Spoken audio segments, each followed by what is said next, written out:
नमस्कार दोस्तों, हमारे चैनल पर आपका स्वागत है। कर्मों का फल हमें अवश्य मिलता है।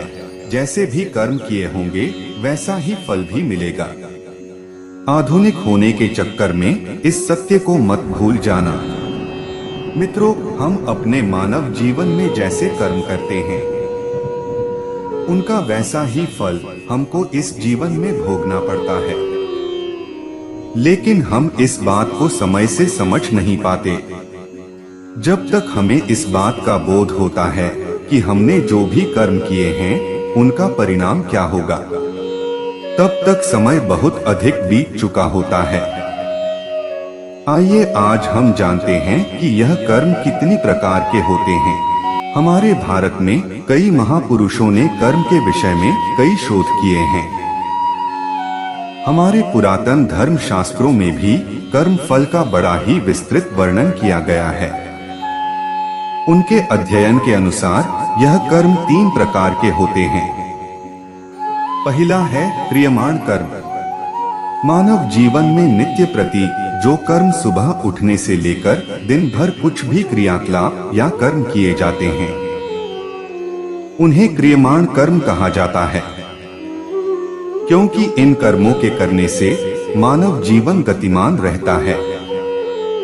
क्योंकि मुर्दा या निर्जीव वस्तुएं कर्म करने में समर्थ नहीं हो सकती। नित्य प्रति कर्म करना हर जीव का कर्तव्य है। कोई भी व्यक्ति अपनी बुद्धि के अनुसार कैसे भी कर्म कर सकता है, लेकिन यह क्रियमाण कर्म उसके जीवित होने और एक गतिशील आत्मा के होने का आभास कराते हैं। इस प्रकार से किए जाने वाले नित्य कर्मों का फल अधिकांश साथ साथ ही प्राप्त हो जाता है। जैसे यदि आप भोजन को ग्रहण कर लेंगे तो आपकी भूख स्वतः ही शांत हो जाएगी। यदि आप स्नान कर लेंगे तो आपकी देह स्वच्छ हो जाएगी और आपको स्फूर्ति एवं सुख का अनुभव होगा। इन कर्मों को करने के लिए आपको कोई अतिरिक्त शक्ति का उपयोग नहीं करना पड़ता। जैसे कि दिन भर की थकान के बाद आपको निद्रा अपने आप ही आ जाएगी। आपकी थकान के उतर जाने पर आप स्वयं ही उठ जाएंगे। किंतु यदि आप आलस्य को धारण कर लेंगे तो आपका यह कर्म आपको जीवन की गति से दूर ले जाएगा। आपको इसके दुष्परिणाम भी भुगतने पड़ेंगे। इस प्रकार से किए जाने वाले कर्म क्रियमाण कर्म कहलाते हैं। दूसरा कर्म है संचित कर्म। यह बात तो निश्चित हो चुकी है कि आपको कर्म तो करने ही पड़ेंगे। कुछ ऐसे कर्म भी होते हैं जो कि हम करते तो हैं, लेकिन हमें उस समय यह ज्ञात नहीं हो पाता कि इन कर्मों का परिणाम क्या होगा। इस प्रकार से हम कुछ ऐसे कर्म भी करते हैं जो हमारी दृष्टि से बिल्कुल सही एवं सटीक होते हैं, किंतु प्रकृति, समाज एवं अन्य प्राणियों के दृष्टिकोण से उचित नहीं होते। हम यह अक्सर यह सोचते रहते हैं कि हमने जो भी किया उसका हमें अच्छा ही परिणाम मिलेगा, लेकिन कई बार ऐसा नहीं होता और हमें अपनी कर्म करने की सोच में परिवर्तन लाना ही पड़ता है।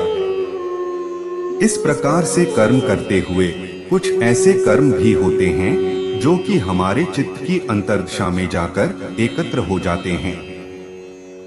साथ ही उन कर्मों का फल भी चित्त में ही विद्यमान हो जाता है। जब तक हमें अपने इन कर्मों का फल प्राप्त नहीं हो जाता तब तक वह कर्म हमारे चित्त में भी समाहित रहते हैं। इस प्रकार के कर्मों को संचित कर्म अर्थात संचय कर रखे गए कर्म कहा जाता है। तीसरा कर्म है प्रारब्ध कर्म। जब हमारे कर्म हमें उस दिशा की ओर ले जाते हैं जहां हमारे कर्म हमें पूर्ण रूप से फल देने को परिपक्व हो चुके होते हैं, तब ही इन कर्मों का फल हमें मिलता है। इस प्रकार के कर्मों को प्रारब्ध कर्म कहा जाता है। इस प्रकार के कर्म हमारे अंतर्मन में लंबे अंतराल के लिए एकत्र रहते हैं। यह कर्म कई दिन, कई माह, कई वर्षों तक अर्थात 15 साल, 30 साल, 50 साल, 100 साल या कई जन्मों, जब तक एक देह में एक आत्मा का वास है तब तक भी हमारे भीतर ही विद्यमान रह सकते हैं। इन कर्मों में अच्छे एवं बुरे दोनों ही प्रकार के कर्मों का समूह होता है। जिस प्रकार से हम अपने दैनिक जीवन में एक ही दिन में कई प्रकार के कर्म कर लेते हैं, जिनमें से कुछ कर्म हमारे संचित कर्मों में समाहित होकर अनंत काल के लिए विलीन हो जाते हैं।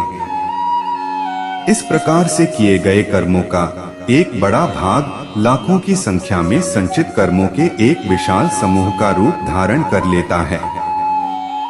इस तरह से यदि हम विचार करें तो पाएंगे कि हम अपने एक मानव जीवन में लाखों संचित कर्मों को एकत्रित कर लेते हैं।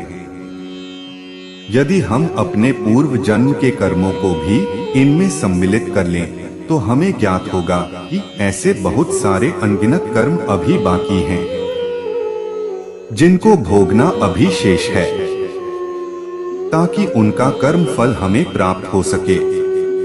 हमारे शास्त्रों में एक प्रकार के ज्ञान योग का भी वर्णन किया गया है। जैसे ही मनुष्य साधना शैली के द्वारा इस ज्ञान योग को सिद्ध कर लेता है, उसी समय उसके जीवन में से प्रारब्ध कर्म समाप्त हो जाते हैं और ऐसा आभास होता है कि वर्षों तक अंधकार में कैद रहने के बाद एक प्रकाशमय दीपक की रोशनी से जीवन जगमग सा हो उठा है। ऐसे कर्मों को आध्यात्मिक व्याकरण भाषा में प्रारब्ध कर्म कहा जाता है। भगवान श्री कृष्ण जी ने भी श्रीमद् भागवत गीता में कहा है कि कर्मण्येवाधिकारस्ते मा फलेषु कदाचन मा कर्मफल हेतुर्भूर्मा ते संगोस्त्व कर्मणि। अर्थात हे मनुष्य, तू फल की चिंता कर्म बिना किए जा, तुझे तेरे किए हुए कर्मों का फल अवश्य ही प्राप्त होगा।